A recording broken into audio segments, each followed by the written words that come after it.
Manchin, who is supposed to be a Democrat, said, quote, "I don't like the connotation that we're targeting different people," end quote. That's what Manchin said. That's why he doesn't like the billionaires tax. See, the plan by Senate Democrats is to come up with this idea of extracting hundreds of billions of dollars from the wealth of billionaires. Oh God. It hit a big snag today when, I think it was this morning, Manchin denounced the plan as divisive. Now, it was originally this tax plan, the billionaires tax, if you want to call it that, was officially unveiled yesterday. Or no, this morning, that's right. Hard to keep track. I'm sorry. It is just extremely difficult to keep all this shit straight. But it was this morning when this plan was unveiled, and there's a good chance it died before the ink was dry on the text. And according to the New York Times, it's 107 pages. Whoa, okay. Now, Manchin, who stopped for a moment to pontificate with reporters, as he is inclined to do now, he said, quote, "I don't like the connotation that we're targeting different people," end quote. And he added that we're targeting people that contributed to society and who create a lot of jobs, invest a lot of money, and give a lot to philanthropic pursuits. He added this, quote, "It's time that we all pull together and row together," end quote. Right. Okay, Joe, you loony son of a bitch, you. Oh my God, this guy he's become the new Burr on my saddle. He, not under my saddle, on my saddle. My ass is on my saddle, and the burr is between me and you understand what I'm saying. What is with this guy, right? Now, the proposed tax certainly is going to face some court challenges. But the Times says, given the blockade on more conventional tax rate increases imposed by the other nutfuck, and that's Senator Kyrsten Sinema of Arizona, there's always a couple. You notice that? There's always one or two people who are going to screw everything up, no matter how carefully it's planned. Anyway, Democrats have very few options now for financing this domestic agenda that, the Build Back Better thing. And even that has been cut in half thanks to these two screwballs. And now it appears there won't be money to pay for that either. I don't get that part, because if we want to pay for something, we just print money and pay for it. The money in this country is not worth shit anyway. No, it really isn't. It's backed by what we promised to do, which is pay it back with interest. But it's not backed by anything. When's the last time you tried to get a mortgage or finance your car or whatever? There's got to be something of value that's used as the backup to your loan. If you're financing a car, it's the car. If you're financing a house, it's the house.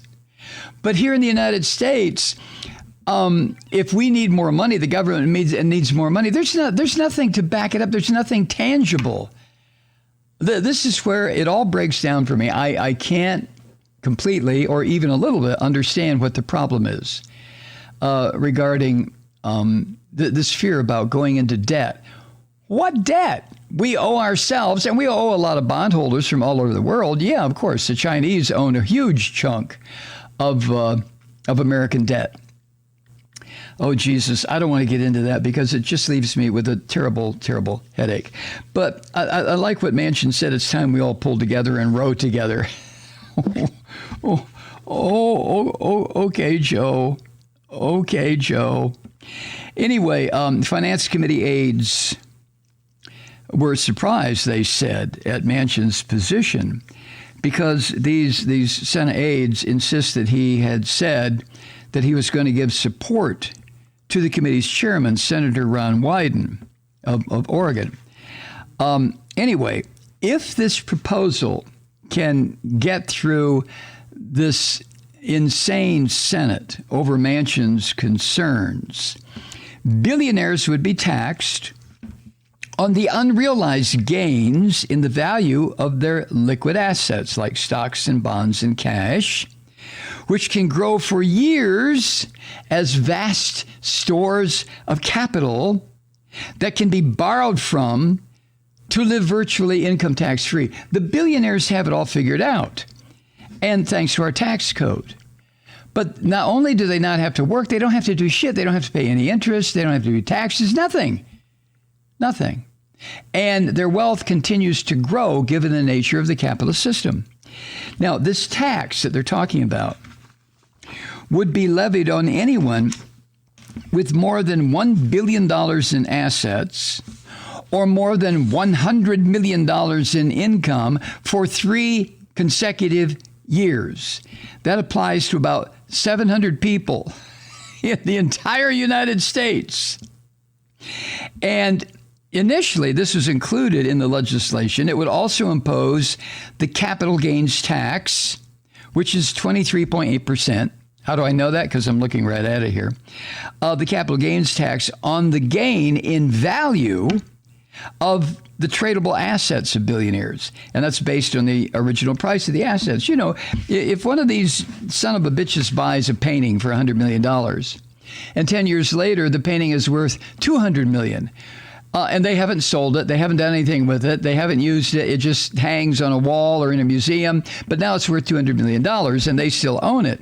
This billionaire's tax would then tax that $100 million in unrealized capital gain, because it went from 100 billion to 200 billion.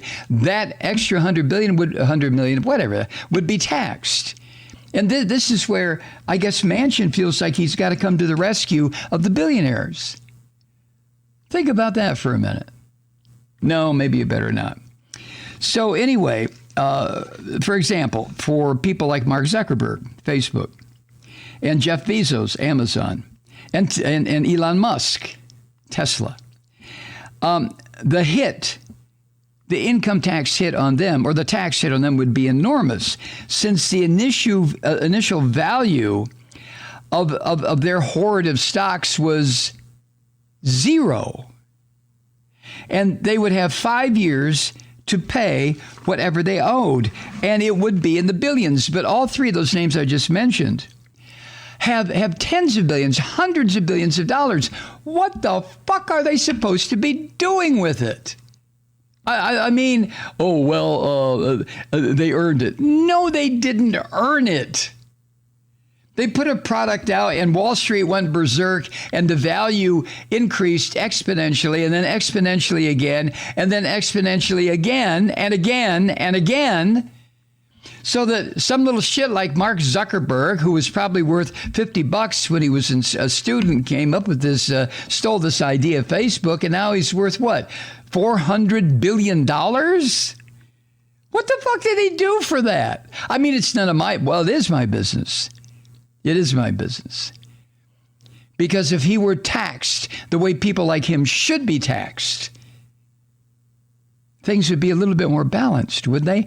The government would have money, wouldn't it, in order to do things for the millions upon millions upon millions of people who are just struggling to pay the fucking rent. While Zuckerberg and Musk and Bezos and the rest of these son of a bitches sit on their asses while the hoard, the pile, this incredible amount of money just continues to increase. And who's it doing any good for? What's Zuckerberg going to do when he's dead? I mean, as he approaches the end of his life, I'm sure he'll have all kinds of wills and codicils in the wills and this and that and the other thing. I mean, what does Zuckerberg care?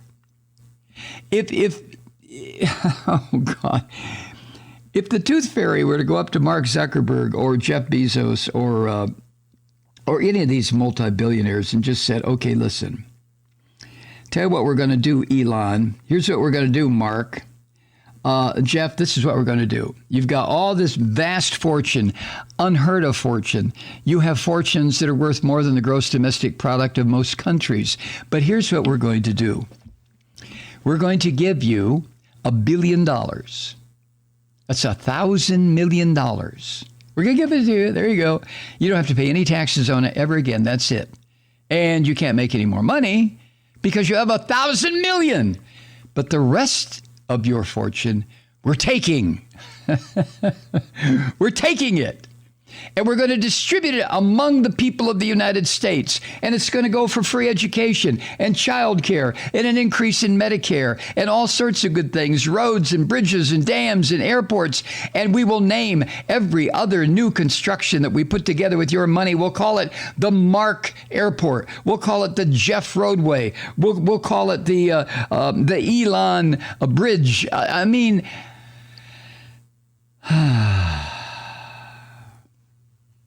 Hi, Truth Seekers. Mike Malloy here. As you know, we've switched formats and are now broadcast exclusively on the Progressive Voices Network.